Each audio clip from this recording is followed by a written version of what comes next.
Hey guys, today I'm going to do the install of the Mosko Moto Backcountry 35 and 25 on my Harley Davidson Pan America. Let's get started. I'm going to try to use a basic set of Wera tools, W-E-R-A. Okay, so the first thing I did was put some blue Loctite on my screws, mount them up as such.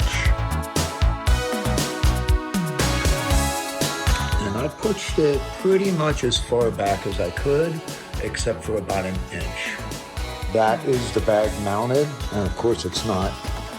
It's flattened out from transport, so I gotta work with it a little bit. And I'm gonna put the side pouches on in a little bit, but I'm gonna do the other side first.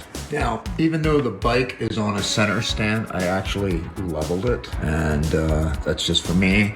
The back tire's up a little bit, but I still leveled it, and it's pretty darn close. Okay, this is just the initial setup so far. The bags are not flattened out. That's as low as I can get them.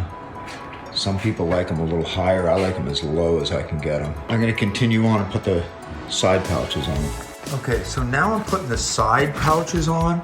This one's already installed. And you install them via this little T-nut kind of deal through here. It still has the MOLLE webbing, so if you have the older style or if you want to put something else on there with MOLLE attachments, you can do that as well. But this is pretty cool. I'm just now starting it. I have the middle one in. There's 5. Okay, the bags are completely installed along with the extra pockets. It is solid. It's like, wow. Thank you to Pete Day at Mosko Moto for making this happen for me. This color is epic and it works with my motorcycle so well.